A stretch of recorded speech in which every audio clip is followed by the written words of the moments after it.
नमस्कार दर्शक बंधु। आज आम वास्तुर यही कथार जाना जे आमर नैऋत्य कोण विषय। नैऋत्य कोण क्या कहुए ना नैऋत्य कोणटा को आपणकर घर दक्षिण और पश्चिम कोण को कहुए। यार अधिपति होती राहु।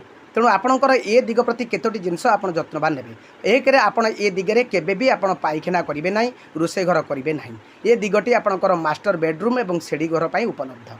आपण ये दिग प्रति सदा सर्वदा आपण नजर रखिए। और आउ गोटे कथा आपणकर ये नैऋत्य कोण केबे एंट्रांस करेंगे मुख्य द्वार करेंगे ना, बा जदि सेड़ी करते सेड़ी तले आप द्वार रखिए ना। यह करने द्वारा आप बहुत समस्यार सम्मुखीन हे। आपणकर विशेष करी शारीरिक असुस्थता देखा घरे आपणकर निश्चित भाव में कौन हम ना लोकों सहित मतभेद रही या सहित आपणकर कोर्ट कचेरी प्रोब्लेम आसीपे। तेणु आप नैऋत्य कोणटा को सब बेले सदा सर्वदा जगिए। नैऋत्य कोण हूँ राहुंकर दिग।